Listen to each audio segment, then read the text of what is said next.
बहुत सारे students, guardians और कुछ रिलेटिव्स भी हैं जो बिहार में रह रहे हैं, बिहार से बाहर रह रहे हैं, आउट ऑफ स्टेट्स। वो मुझे कॉल कर पूछते हैं कि कौन सी क्लासेस ज़्यादा अच्छा होगा, ऑफलाइन क्लासेस या ऑनलाइन क्लासेस या रिकॉर्डेड क्लासेस। मैं ऐसे एग्जांपल देके बताता हूँ। बिफोर 2020, 2020 से पहले अगर ले लिया जाए तो हमारे यहाँ बहुत सारे स्टूडेंट आउट ऑफ स्टेट्स पढ़ने के लिए आते। उस समय ऑनलाइन क्लासेस की एबिलिटी बहुत कम थी। अभी ऑनलाइन क्लासेस बहुत ज़्यादा अवेलेबल हो गया है।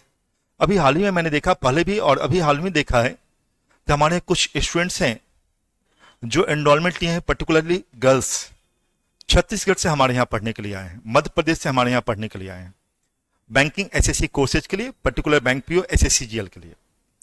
मैंने पूछा कि आपने क्या क्लासेज लिया है, तो उन्होंने बता रहे थे कि सर हम I already taken the classes of the online classes. ठीक है, कौन सा क्लास ले चुके हैं भाई? थे ऑनलाइन क्लासेस। फिर उसके बाद उनको कोई लोगों ने बताया कि भाई प्रोफेसर एकेडमी चले जाओ, तो वहां पे आए। तो हम लोग क्या क्या होता है कि जीरो से बैंक पीओ क्वेश्चन, पूरे सभी लेवल के टफल क्वेश्चन तक कराते हैं। ठीक है, ऑफलाइन क्लासेज जो इंस्टीट्यूट चलाती है वो, और जो टीचर से आपको पढ़ना है, जो इंस्टीट्यूट रेपुटेड कोचिंग इंस्टीट्यूट से, उनके टीचर सभी जगह अवेलेबल नहीं होते हैं।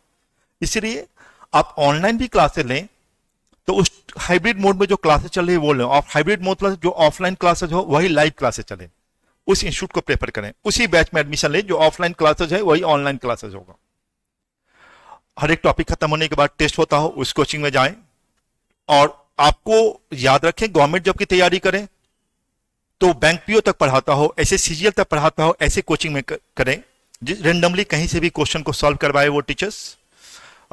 एमबीए की तैयारी कर रहे हैं तो ऐसे इंस्टीट्यूट में पढ़े जो कैट की तैयारी कराता हो, कैट में नॉन कैट भी कवर करा दे, मैट सी मैट ये सब कवर करा दे, उस इंस्टीट्यूट को प्रेफर करें।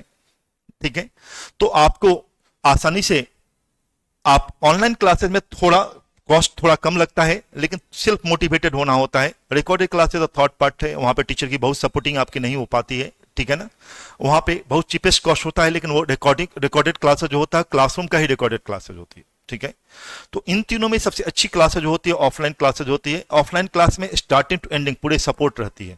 हमारे यहाँ कोई बच्चे एक बार एनरोलमेंट लेते हैं तो सेकंड टाइम पढ़ना हो, थर्ड टाइम कोई डाउट्स हो, तब तक वो आते रहते हैं जब तक उनका क्या हो, रिजल्ट नहीं हो जाता है। जनरली हमारे यहाँ रिजल्ट 1.5 ईयर मैक्सिमम में बच्चे रिजल्ट दे देते हैं।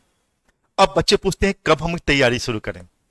मैं मानता हूं कि बच्चे को 12th तक अपने 11th-12th में फोकस्ड होना चाहिए। 11th-12th मतलब साइंस के बच्चे हैं तो साइंस पे आप फोकस्ड रहें, आर्ट्स के बच्चे हैं तो आर्ट्स के सब्जेक्ट बहुत सारी फोकस्ड हो जो आपके जीएस में भी बेनिफिशियल होगा, जैसे हिस्ट्री, ज्योग्राफी ये सब पढ़ेंगे।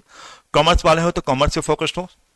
और अगर 12th के बाद का अगर एग्जाम देना है, जैसे आईपी मैट का एग्जाम देना है, क्लैट का एग्जाम देना है, ठीक है, जो आप प्रोफेशनल कोर्सेज है वो अगर वह देना है तो 12th में आप किसी इंस्टीट्यूट में जाकर एनरोलमेंट ले, जैसे हम लोग ही कराते हैं। तो हमारे यहाँ बच्चे 12th में एडमिशन लेने के लिए आ जाते हैं। ठीक है, तो 12th में एडमिशन ले लें। अगर बैंक एसएससी की तैयारी करनी है तब आप 12th पास आउट कर लें, तब किसी इंस्टीट्यूट में एडमिशन ले जाके। ठीक है, गोल हमेशा स्टूडेंट्स को बड़ा रखना चाहिए। ठीक है, तो आसानी से आप कर सकते हैं। तो इन तीनों में सबसे अच्छी क्लासेज जो होती है ऑफलाइन क्लासेज होती है, और ऑफलाइन क्लासेज के साथ हाइब्रिड मोड की क्लासेज मिलेगी तो वो आपके लिए बेनिफिशियल हो सकता है। अगर आपको कोई प्रॉब्लम फाइनेंशियल नहीं हो तो ऑफलाइन क्लासेज हमेशा प्रेफर करें। Okay, thank you.